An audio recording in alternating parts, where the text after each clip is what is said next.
Welcome to NeverLag. I'm one of your hosts, Levi, and I'm joined by the man who fell in the pit, Zach. And this is NeverQuest, a show where we just kind of sit down and catch up, hang out, talk about what we've been playing, anything else game related that might be top of mind. So if you're into it, you can support us over on Patreon at patreon.com/NeverLag. If you have no cash, no worries. We appreciate you for supporting by watching right here on YouTube or listening wherever you get your podcasts. And hey, maybe like, comment, subscribe, leave a rating. It helps a lot. But with that out of the way, let's talk games. How you doing, Zach? You know, I'm frustrated, Levi. I'm frustrated. Oh no. I have to say, Best Buy's pre-order process is I should have known exactly where this is humongous pain going. in the butt. Yeah, I think you know how I am, Levi, implying that I might be good. How dare I pre-ordered the collector's edition of Horizon Forbidden West, which launches the day we're recording this. This will actually probably be released a few days from now. So, Horizon Forbidden West launched February 18th. And I was supposed to pick up my collector's edition today, February 18th. And how did that go? As you can probably tell from the context, not great. So I pre-ordered it a couple of weeks ago. I didn't pre-order it months ago. I probably should have. I tend to not love pre-ordering things. Just like the industry has a lot of issues with pre-ordering. But for a game like Horizon, The best policy is to not to. It's a good policy, but I mean, for a game like Horizon, it's pretty safe, right? And so I should have pulled the trigger on this sooner. But a couple of weeks ago, I pre-ordered and I thought, you know what? I really want that mammoth statue that comes with it. So I opted for the collector's edition. And when they text you, give you updates kind of the day of or night before. So last night, like 11 p.m., I get a text from Best Buy saying your order may not be ready. We're figuring out when it's going to arrive. And on the thing, it said like, we'll let you know when it's available. There's no anticipated release date. And it's like Horizon Forbidden West is maybe the most anticipated release date. The wording is like a release date has not yet been set for this item or something like that. And it's just like, there definitely is a release date. Yeah, I'm absolutely sure that they're like, I'm not sure what you're meaning to say, but yeah. So I thought, maybe their operations aren't great. They haven't like checked everything in. I'm sure tomorrow when I show up at the store, it'll be fine. This morning, I have the same status. So I call their call center, and after being on hold for a while, they tell me that they're not sure when an order of the collector's editions are getting to the store. So I ask them, can you put me through to the store? Of course, no. Our policy is to not let you talk to people in the store. You cannot talk to our lowly peons. So for fear they become berated on a daily basis. Yeah. So I have to drive to I have to have a friend of mine, an unnamed friend, who is also on this podcast, come pick me up and take me to Best Buy, to see if my copy's there. And lo and behold, it is not. The Best Buy guy, wasn't his fault. He was very apologetic, but the way he handled the situation leads me to believe this happens a lot. And he's like, I don't know why our system does this, but basically we sell way more pre-orders than we actually have stock for. And so there's just a lot of people who don't get it. And he's like, you'll probably get it in the next week or so, as more inventory, like we can ship it from somewhere else. But I obviously I really want to play Horizon today. As much as I want that statue, I don't necessarily want to wait a week to start playing this game. And I can always try and pick up the statue on eBay later or something. So I canceled the order. And I had to I picked up the PS4 version because it has the free upgrade to PS5. So at least I saved $10 sort of for this. But that was my first NeverQuest today, is that I'm never getting the collector's edition. So that's how I'm doing. And now you'll be judged for having a PS4 copy by all of your everyone's going to look all down of your on cool me so friends. bad. Yeah. No one's going to take me seriously. So how are you doing? Oh, lovely. I pre-ordered the collector's edition to Horizon Forbidden West, and I hate you. Got a text last night around 11 p.m. that said my order was ready, and I thought, well, that's nice of you guys, but I'm going to wait till tomorrow. Appreciate the very punctual nature of their order, and I waltzed into Best Buy and picked up my order, and it's gorgeous, by the way. Let's see if I can show. Yeah. So to be clear, you got the Steelbook edition. Yeah, dude, the Steelbook is, oh my goodness. This is a dangerous can of worms I've opened now with the Steelbook thing. Once you There's no stop, turning. or once you start, you know what they say. Yeah, there's no turning back. Like it's just so nice. And the cool thing about the Steelbook is they tend to be a little bit more artistic, a little bit less. I mean, not to say that in normal cases. It also comes with a photo book from the game and stuff. I haven't looked through it because I'm pretty sure something will be spoiled if I do that. I'll do that later. But yeah. Anyways, my Best Buy experience was just swell, just fantastic. I do have some gripes. On the way home, starving, I thought, you know what? I'm going to swing through Starbucks, get me and the wife a drink and surprise her. It'll be great. I got the bacon Gouda sandwich, which, man, what a sandwich. Some people would say the bread is too dry. To those people, I say nonsense. I say that's absolute nonsense. Fantastic sandwich. Anyways, I got my drinks. It's still a good sandwich. It's a good sandwich. Overpriced for sure. I get my drinks, 2 large drinks, and the pink drink, which is the manliest. It's the most secure drink on the menu. If you're secure in your masculinity, that's what you order. Mm-hmm. So I order 2 large pink drinks. Or if you're secure in your femininity. If you're just secure anonymity. At all. If you're secure or if you work in security. Your securidimity. Basically, if you're secure in any way, the pink drink is for you. That's what you get. I got them and I looked at them and I went, you know what? That's a funny color pink. And it kind of tastes a little weird, but you know what? What do I know? Who am I to argue with the chemists at Starbucks, at my local Starbucks? Right. So I get home and give my wife her drink, and I mentioned, like, you know, this pink drink doesn't taste quite right, and she goes, "That's not what this is. This is the wrong drink." And I was like, "You've got to be kidding me!" So what do you do at that point, right? The sane thing to do is to cut your losses, but I'm a bit of a stickler. And their drinks are expensive, so I drove back and I got four drinks later. Here we are. Yeah. So now you have pink drinks, 2 pink drinks, and 2 pseudo pink drinks, right? Yes, 2 darker pink drinks is what I call them. 2 doppelganger pink drinks. Mm-hmm. Yeah. Yeah. So, anyways, that was an adventure unto itself. Yeah. You know what? I'm also noticing. This is random. I love cordless. I want a cordless future. You know, having to tuck cable management is a job all on its own. Like, the amount of work that goes into getting a cable from here to there. I have 3 assistants I've hired just to manage my cables. Yeah, exactly. And I love wireless. I usually use a Bluetooth mouse with this computer. Today I plugged in. I actually plugged in a mouse, and it is so responsive. It's just responding to my every whim instantaneously. So anyways, I'm just noticing that, like, there's nothing still like quite like plugging in, if you know what I mean. Oh yeah. I could have told you that. Actually, I don't know if I could have told you that, but yeah, I thought it didn't matter that much, but man, I'm like, I wish my Bluetooth mouse felt this way. There's nothing like to go back on what I previously said. There's nothing like a good cord. Exactly. Unfortunately, it does. We're still a ways away from the future where everything is cordless and responds as if it were corded. Cordless, maybe VR, someday. Flying cars, ages away, all of them. Mm-hmm. So, with all that said, Horizon's out. I still can't believe that we're holding copies of Forbidden West and for some reason not playing it. But some of us holding better copies than others, but yeah, we won't say who. Hard to say. Yeah. Some of us with a PS4 copy. But yeah, it's crazy that it's here. I mean, it's just when a game's been anticipated for this long and then finally it's sitting on your desk, it's just wild. Yeah, and for me, Horizon's in my top 5 games of all time.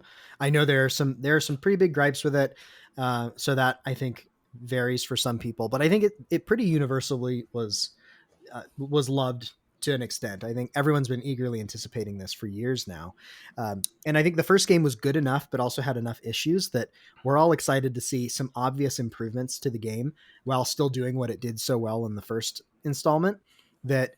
I just feel like this has been a game with a lot of anticipation, where this is a game I've thought about probably every month for, the past few years, where, not every franchise is that way. Something is announced, I'll be excited for whatever's upcoming. But this is one of the games that's been kind of in the back of my mind pretty consistently since it launched. back in like 2017. So were you saying that Horizon Zero Dawn is in your top 5 games of all time, or that this is in your top 5 anticipated? I was saying Horizon Zero Dawn is probably in my top 5 of all time, Really despite some of its issues. I haven't like fully made the interesting. list, so I can't say that with 100% confidence, but it's up there for me. Okay. If it's not top 5, it's very close. Um, so I would say this is the most anticipated game for me, even beyond like the other two games that I'm really Yeah. really psyched for this year is Elden Ring, and Hollow Knight Silk Song, which may or may not come out this year. I actually think it probably won't come out this year, but those are two other games that I'm super excited for. But something about Horizon just has me more excited, even though I think there's a chance that Elden Ring or Silk Song might actually be better games like across certain metrics. Whereas I am worried Forbidden West will still have some shortcomings in certain areas. Although I think it's going to be great, but yeah, it's what I'm most excited about this year.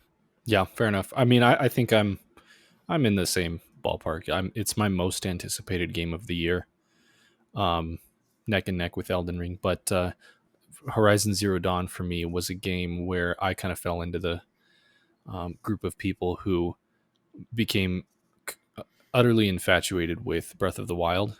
Um, and did Horizon come out before Breath of the Wild? I can't remember. I I think it think was it. I think it was after Breath of the Wild, wasn't it? Yeah, I think they were No, within like. no, I think it was a week before. I I think it think was a week it was within before. a week. Yeah. So for some reason, Horizon didn't get its hooks in me, and I went and got my Switch on release day with Breath of the Wild, and months later, still hadn't gotten into Horizon. Every time I played Horizon, I was frustrated by not being able to traverse the world in a similar way, which is both fair and unfair. They're similar games, they're different games. Comparisons could go either way. But the fact remains that Breath of the Wild honestly ruined the launch of Horizon for me. Like I think it did a lot of people. And it ended up taking me almost a year to get back to Horizon.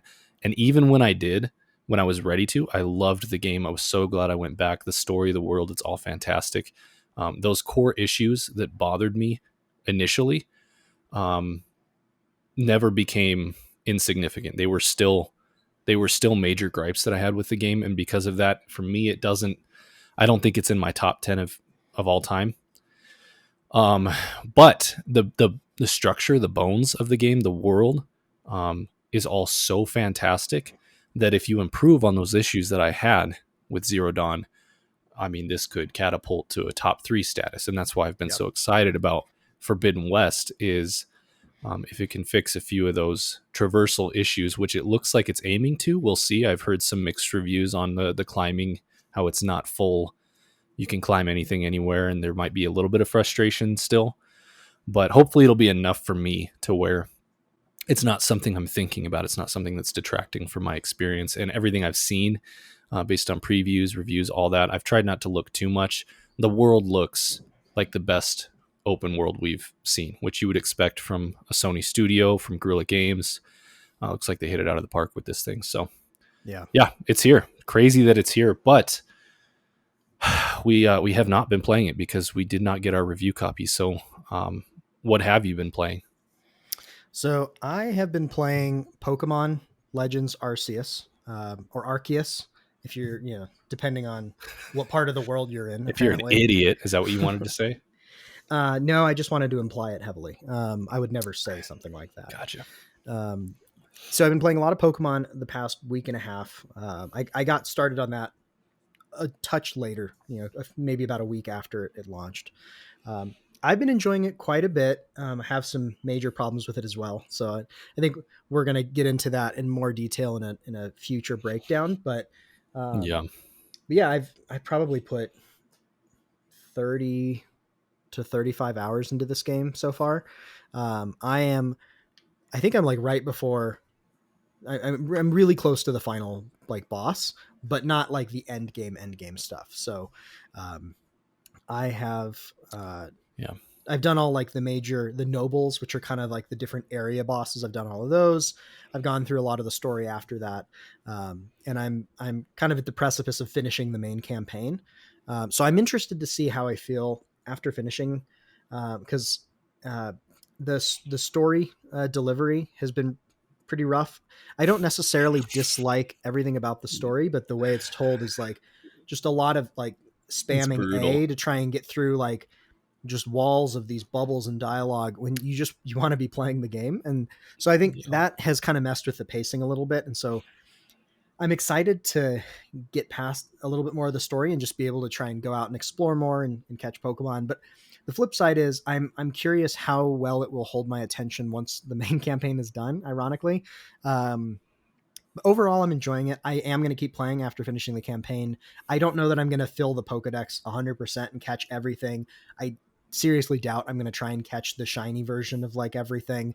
But I would like to do a decent amount. There's certainly some really cool like alpha Pokemon and others that I haven't had time to find that I would like to go catch. So there's still some more gameplay I see myself getting out of it. But there's a few other games I'm playing. That's been kind of the core at the moment, but maybe we could hear what you've been playing before I talk about some of the other things I have going on. Yeah. I've got a whole suite of things to talk about here. So if I touch on, I'll probably touch on some games you haven't played in varying detail. If there's anything you want to ask specifically that I maybe don't cover or whatever, feel free to jump in. First, I want to give. Well, I still been playing a little bit of Genshin. Don't tell anybody, but still beholden to that daily trap a little bit. As long as you can admit that you have a Genshin problem, that's the first step. I don't know that it's a step to anywhere though. It's just the first step. Then you don't go anywhere. It's also the last step. It's the first and the last step. I am winding down a little bit with that because there's so much to play right now. It's hard to be committed to anything like that. But I want to give a shout out to Ender Lillies, which is a game I actually finished a little over a week ago. So I am not currently playing it, but it's part of this whole thread I'm about to weave. But essentially late last year, I picked up a bunch of games on sale for the end of year sale across Epic and PlayStation and all these different storefronts. A lot of them, I think there were 3 or 4 that were Metroidvanias. Big fan of Metroidvanias. Hollow Knight's one of my favorite games. It's in my top 3, maybe my top 2 of all time. So I'm kind of always looking for something that hits like that. Nothing will, but try to get as close as I can. So anyways, I picked up Ender Lillies, and then this other game is called F.I.S.T, Forged in Shadow Torch. And do you recall that game? I think we talked a little bit about it. Yeah, Ender Lillies, Ember or Ender Lilies? Ender, E-N-D-E-R. Okay. Ender Lillies, you've talked about. The only thing I know about Ender Lillies is what you've told me already. So I'm mildly interested because I've kind of been on a Metroidvania kick in the past year.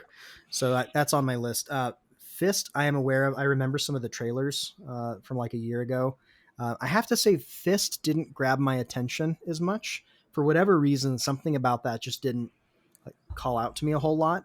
But if it's recommended enough, or if you really enjoy it, I might consider it. But yeah, so what are your thoughts? What's funny about that is that F.I.S.T originally instantly grabbed me. The world,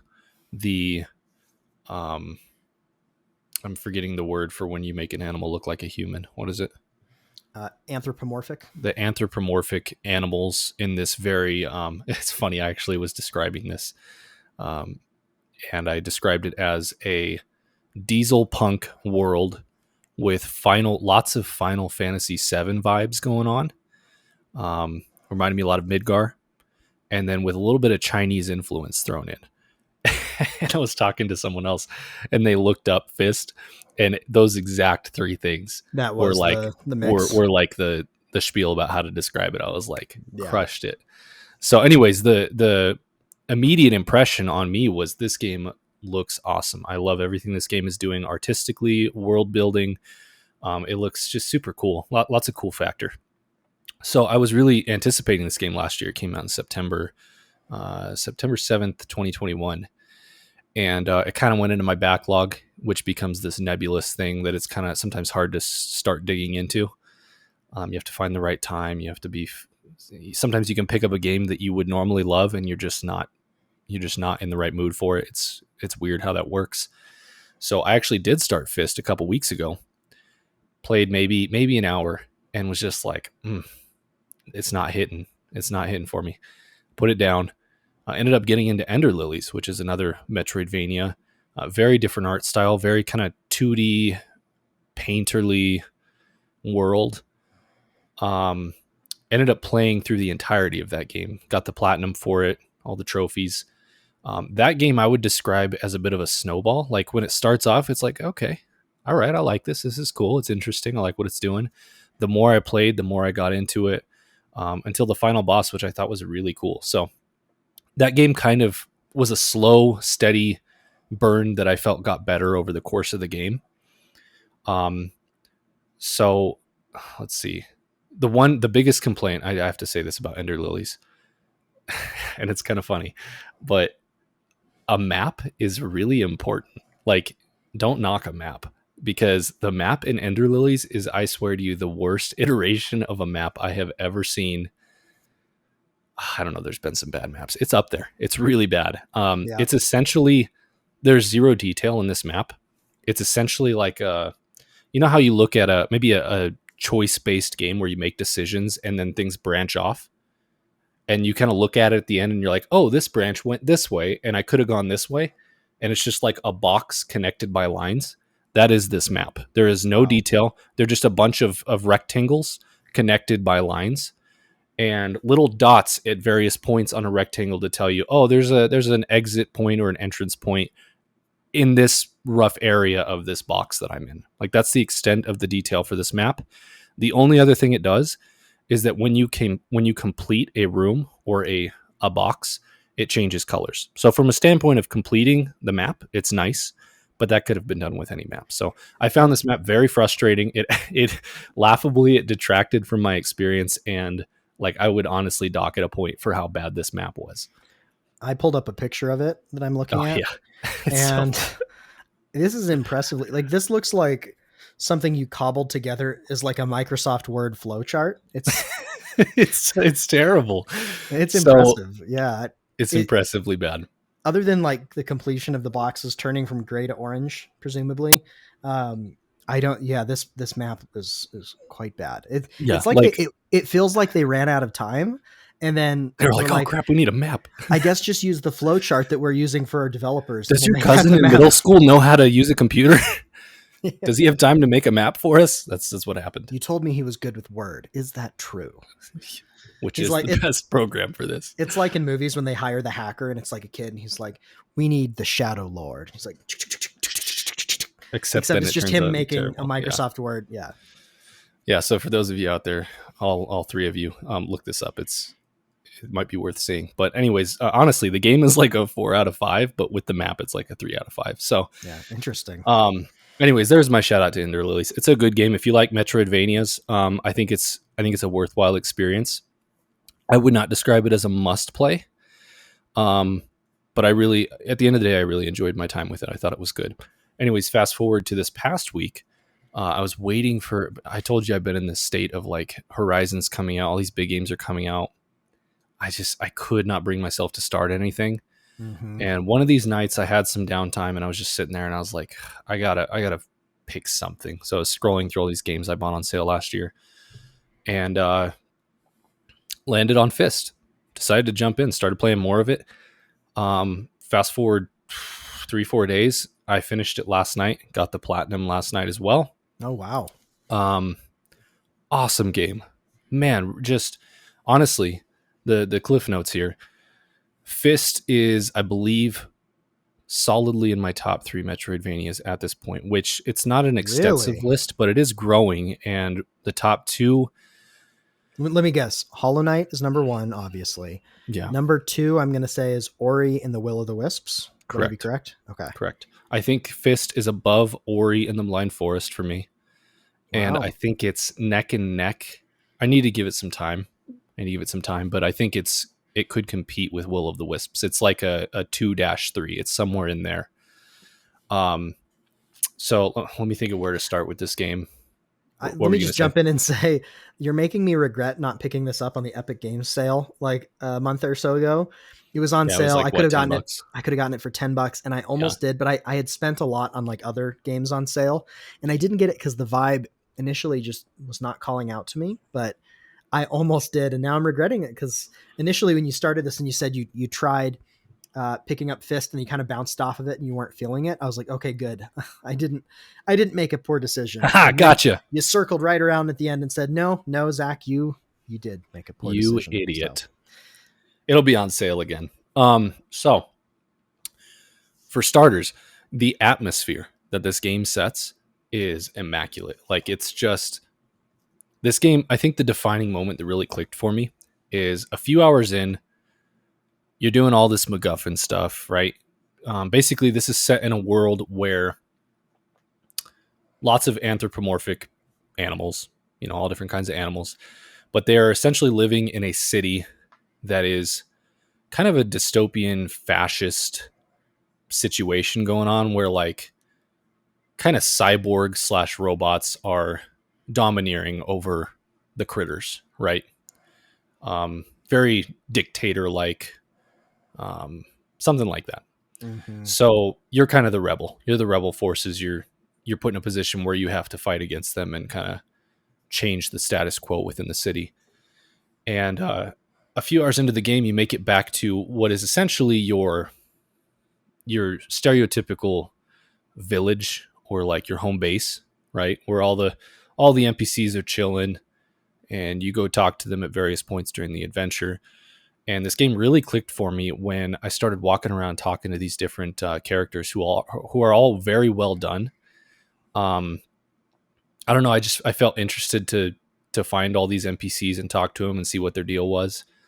And there's this one NPC you come across just outside of the main town, and he's sitting there with a guitar. And if you interact with him, he says something about like, "Oh, you're still up, can't sleep too." He's like, "Let me play you something." And by the way, the music, the background music for this town is like super baller, just chill jazz. Like, just it's fantastic. So it's setting a great ambiance already. You just enjoy being there. And then the music stops. He gets on his guitar and he starts busting out just this coolest acoustic guitar lick. And just like you can sit there and just listen to him. And I did for like 3 to 5 minutes because it was just so cool.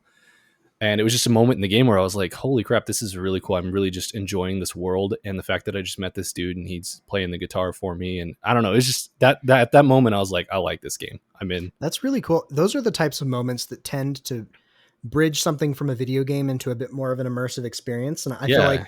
that reminds me of moments I've had with games like Hollow Knight, where I start out and I'm like, oh, this is kind of interesting. The ambiance is great. Kind of the background music's really cool. The art is really good.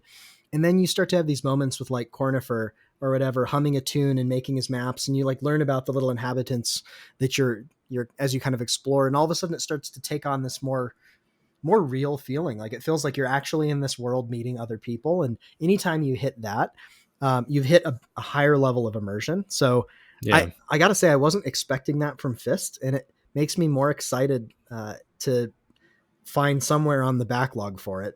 Yeah. It's super cool, especially with you being really into Metroidvanias right now. But yeah, it's those Yeah, things, it's those little things that take a game from just kind of it was a cool game. It was fun. Transcends that experience. It's those things that aren't like on the box art, things that not everyone will experience maybe who plays the game. It's those little things you find that really make the world feel like a place. Anyways, I thought that was really cool. it's those little details. And this is a tangent, but something cool about the idea of the guitar lick is what a great way to like, I don't know if this is what they did, but like to potentially hire a musician to like build Yeah. in something. That seems like a great way to like Or one of the developers support who's like, "Hey, I like to play guitar. Like, do you care if I yeah, put something in here?" yeah. I don't know. It's really neat. That and I, we both play a little bit of guitar as a separate hobby, so that type of thing especially vibes with me. So Yeah, I'm excited to check that out. it was awesome. As far as the other thing I'll say about this game is kind of hard to articulate, but like it has, you can tell that the developers love a lot of games that I too love. you can see a lot of inspiration from, I even feel a lot of Ratchet and Clank inspiration in this game. Whether or not I'm superimposing that onto them, I don't know, but I feel it pretty strongly. And this game feels like a game that I do love it in 2022. I absolutely love it. Right now, it's the best game I've played this year. But man, if this game had come out, 15 years ago? Yeah. Yeah, around that time. Like in childhood territory. Alongside the Ratchet and Clanks. I would have just eaten this game alive. Like it feels so instantly iconic. The main character is named Rayton, and he is just this super BA protagonist rabbit. And his voice, I actually tried to look up who does the voice for him. Couldn't find it. I don't know why. Normally that's not a hard thing to do, but his voice is so iconic. You feel like you had to have heard it before, but I couldn't find who it was. So maybe you haven't. It just felt like an instantly iconic character. This character should be in Smash Bros. Like hands down. If I were creating a brawler today, Rayton would be like on a very short list of must-have characters because he's so obviously an obvious fit for something like that. If you look at him, he's this rabbit he's basically got a whole contraption that he wears like a backpack, like a harness. And then on the back is a giant robotic fist that he controls somehow through his own arm. And it's just so over the top and yet so perfectly iconic looking. Like, I don't know, it just feels like a character that in a different age would have gone on to be a Ratchet and Clank or something, were we not in an age where there's so many characters in video games right now? Yeah. I'm looking at a picture of him and some of the other characters. This looks cooler than I initially noticed. I feel like I only saw a couple of the like two-dimensional side scrolling combat moments, which looked okay, but looking at some of the character art, this is super cool. And like you said, I get Ratchet vibes. I also get a little bit of Star Fox, which was another game that I loved as a kid. Maybe a little bit of Sly Cooper with some of the character design. Maybe I'm just picking every video game franchise that has Anthem. That's what as I'm playing it, I'm like, am I just imagining this, or does this feel like it's perfectly paying homage to all of these different franchises from the early 2000s? Maybe a bit of both. I don't know. It's got a really hot cat lady named Q. It's on the internet forever now, Levi, but yeah, you know what? I have to say I agree. you looking can't at argue. Pictures, I cannot argue. Yeah. You can't argue. Now this is on the internet, so I hate to be put on the furry list, but here we are. Well, there's also so there are in fact actual references to other things. There is a reference to Hollow Knight in this game that's pretty obvious when you find it. Interesting. The world is just so cool. The more you explore it, the city that you're in, it's a lot of neon lights. If you've played Final Fantasy VII Remake, you kind of know that diesel punk vibe, with a lot of neon lights. And then obviously with a Chinese influence, there's a lot of Chinese characters and stuff everywhere. And yeah, the weapon that you have, the fist, you end up getting two other weapons later. I guess I won't spoil those that you can switch between. Very cool. Just they're not only to use them in combat, but their utility. They aid in traversal, and they never stop feeling incredibly cool to be running around this world with this giant contraption on your back, getting around / beating up robots and stuff. Like it just has the cool factor for sure. Yeah. And so, yeah. I will speak a little bit to combat. My one negative, combat is a little clunky. They do some really cool things, and they kind of aim to create a combo system, and they partially succeed in that between your fist and the other two iterations of this thing you have on your back, you're able to create some pretty impressive combos, similar to like a 2D fighting, an actual fighting game. If you had the skill ceiling, I think in this game could be incredibly high if you wanted it to be. That said, it's clunky to get the hang of and doesn't always feel terribly responsive. Combat was my biggest detractor from this game, unfortunately. However, late in the game, and this I think is another swing and a miss from them. Late in the game, you get the ability to dash through enemies, and man, that should have been in the game much earlier on, because you spend about 80% of the game not being able to dash through enemies, and it makes combat so much more of a chore. Just so many frustrating fights because I couldn't dash. I just feel like that's a quality of life thing at this point in 2022 with Metroidvanias, where dashing through enemies is like there's no going back. Once you've played a game like that, it just doesn't feel good to do it the other way. And so if you want to spend like the first hour or two until you get the ability, fine. But the majority of the game was too much, because as soon as I unlocked the ability to dash through enemies, I liked combat 2 to 3 times more at that point. Like I actually enjoyed getting into fights at that point. So that would be one of my main critiques of the game. Everything else though, length of the game was great. The world was awesome to explore. Just everything had a cool factor to it, from the character design down to, every game has a fast travel or things like that. The way they implemented / designed fast travel in this game, I thought was really cool and kind of fit the world, and just an awesome game. Yeah, I mean, it's up there. I would definitely recommend it. This is a out of 5. It's tough. We're trying to do an out of 5 scale, but for me, it would be a 4.5. I don't know if we're doing halves, but this is a 90 for me. Like, wow. Had a lot of fun with it, and would highly recommend F.I.S.T. if you are looking for a Metroidvania. Don't skip on it. And I'm sure they're working on a sequel. I hope it was successful enough, but I'll be there for it. Definitely. Yeah. Well, I'll be adding this to my backlog then. I had kind of just not even put it on my backlog because there's so many games this year, but I'll keep this on the list. It sounds really neat. I've also been playing a Metroidvania, so maybe this is a good segue, but I've been playing Ori and the Blind Forest, which I know is like 5 or 6 years old at this point, right? Maybe more. Or 7. Or Something 7. like that. Yeah, so I'm kind of catching up. Like the first Metroidvania I spent a lot of time in was Hollow Knight, and that blew me away. Since then, I've played Metroid Dread, I played Grime, 7 and years. now 7 years. Goodness. So yeah, I'm playing through Blind Forest. I'm probably about 80% of the way done. Really enjoying it. It's a beautiful game. It holds up really well. Like it doesn't feel like a 7-year-old game, and it's kind of making me realize how cinematic and immersive Metroidvanias can be. I think one of my preconceived notions of Metroidvanias before I got more into them was that they felt too video gamey. Like there's, you're side scrolling and going up and down, and that just didn't feel natural in concept.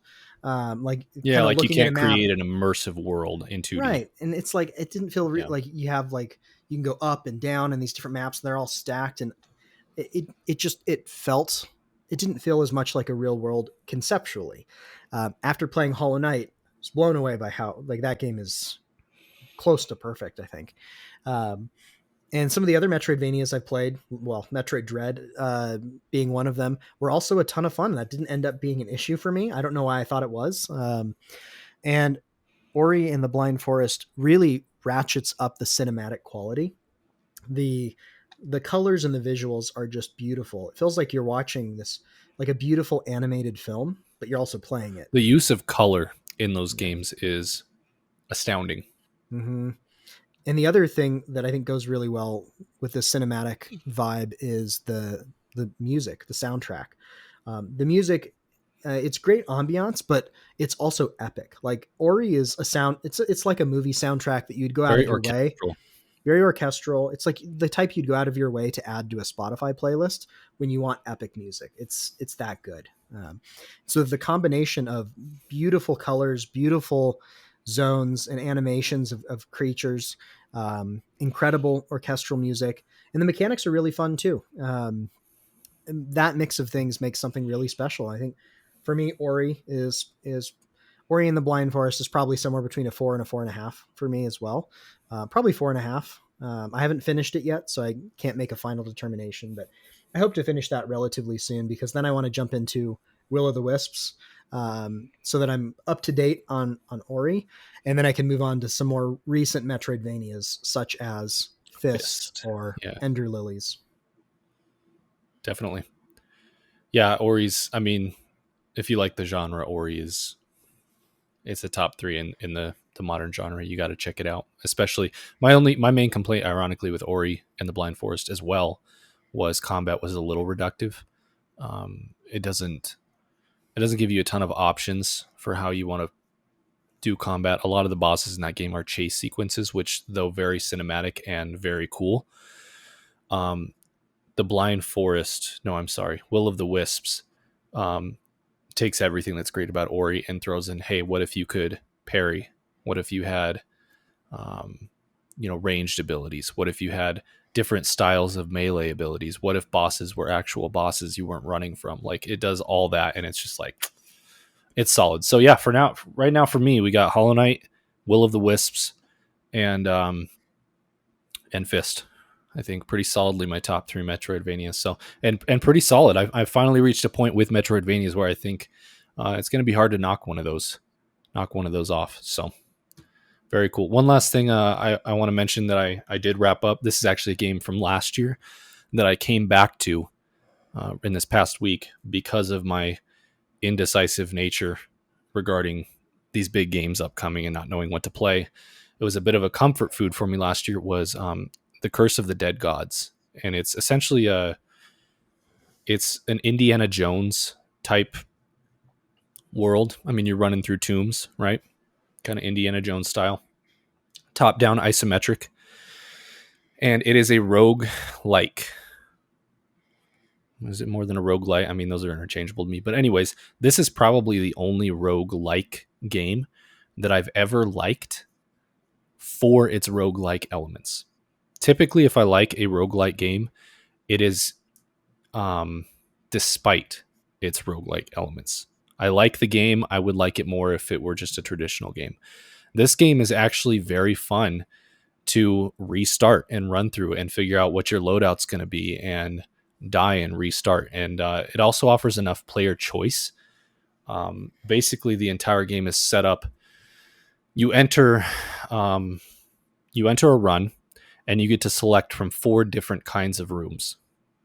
And you'll come to know what each room is. Some room is just, oh, this room has a bunch of gold in it.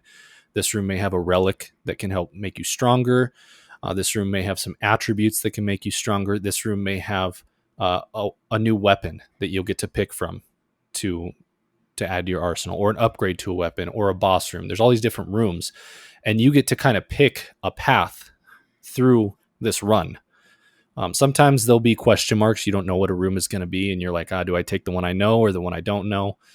But that room-to-room nature of this game, I think, really works for the roguelike genre and the replayability, and offering you enough player agency that you feel like the roguelike elements are justified in the game. I feel like a lot of roguelike games don't do a good job of justifying why they're roguelikes. They're just like, we want our 5-hour game to be 30 hours. So if you die, you start at the beginning. Like that's you haven't justified your genre to me. So anyways, this game's a lot of fun. The combat is excellent, very responsive. It's like Dark Souls. Just kidding. But like you have a roll, and with invincibility frames, you can roll through attacks. There's all kinds of, there's whips you can get as a weapon. There's guns that you can use, almost like Bloodborne, where like you'll do an attack and then follow it with a gun that like stuns them. There's big hammers you can use. There's bows you can use. There's all different kinds of play styles. Anyways, I fell back into playing that because last year, essentially all this is amounting to the fact that I have a problem, and I'm willing to admit it. And it's that the first and only step is that I have a problem, and it's with trophies. And if I like a game, I will play that game until I hate that game to get the trophy.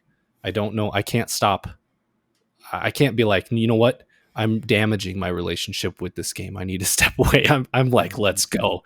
And so I put it down last year because every game, and I don't have a problem with trophies, but at some point we need to have a discussion about trophies in general. There needs to be someone policing trophies. Like, some of these trophies out there are just atrocious. And when you see them, you know them. You're like, I'm going to get the platinum. And you look at the list and you're like, why?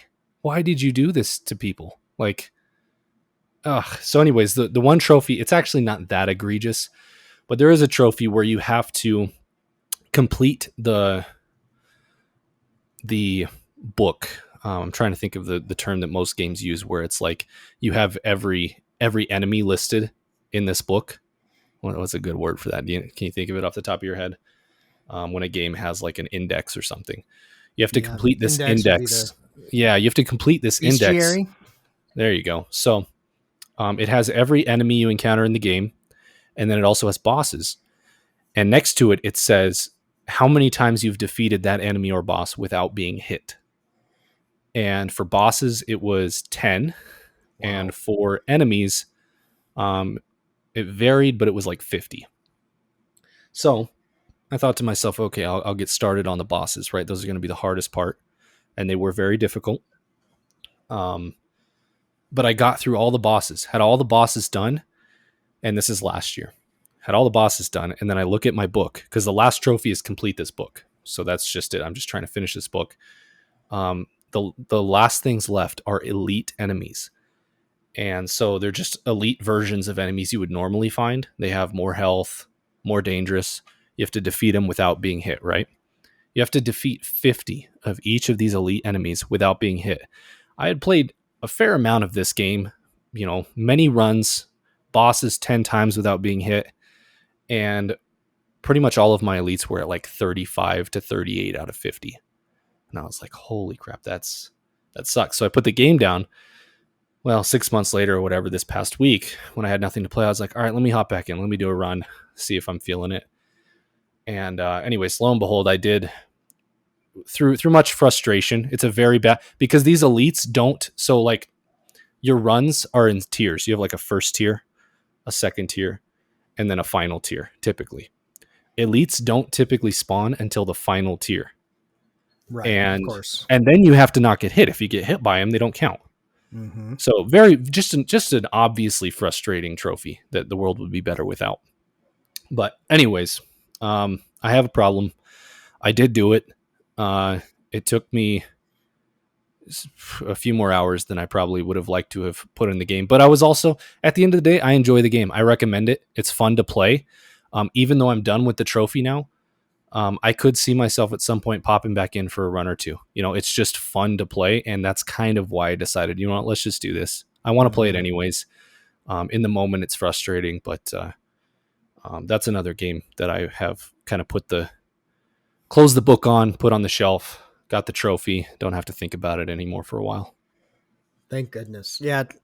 I tend to not be quite as completionist with platinums and trophies as you, simply because the frustration gets to me and I don't want to like ruin my experience with some of these games. And there's so many games to get to that sometimes it's hard to justify additional hours of investment for something that's just frustrating and not really meaningfully adding to the story other than for the trophy versus jumping into the next game. But I do get it. Yeah. Like filling out your trophies does feel nice to like get those. I mean, there's a psychology to it. It's similar to like those, collectathon games where that's part of the fun is getting everything. So I agree that there should be some governing body of trophies that determines the legal validity of a trophy submission from a given developer, so that we don't have, or the amount of frustration that's allowed for a platinum trophy. So like we don't have a developer abusing their trophy powers. It's the Wild West out there, man. It's the Wild West. You told me you get the platinum for Miles Morales. I'm like, yeah, you and 80% of everyone who played it. You and my 7-year-old cousin. And my grandma, we all have the platinum to Miles Morales. She doesn't even play video games, and she got it somehow. Exactly. You tell me you have the platinum to Crash 4, and I'm like, oh, this guy's a gamer. Like, wow, you did that. And to anyone else, what's why do we have different severities of platinums? Like, I don't know. I'm not saying every game should have the same difficulty of trophies, but I do think there should be a line that should not be crossed where you look at a trophy and you go, no, man, that's mean that you did that to people. Someone needs to be out there controlling this situation. So anyways, I have the opposite of a short attention span. I can fixate on something and until it ruins the game for me. And that's thankfully, I think not what happened here. I think I approached the line and then got the trophy and got out. So I think we're good. So I think is that an argument for maybe the trophies for this game were perfectly calibrated? They sound like a nightmare for me, though. I think it depends. Yeah, no. Because I think, you're way more on the completionist side of like a gaming persona than others are. And maybe it just means I'm not a gamer if that's not me. You're a poser. I'm a poser. But yeah, I like the idea of filling out the trophies, but that one sounds like it would be more pain than it's worth for me. So anyways, that's my life story of the past week.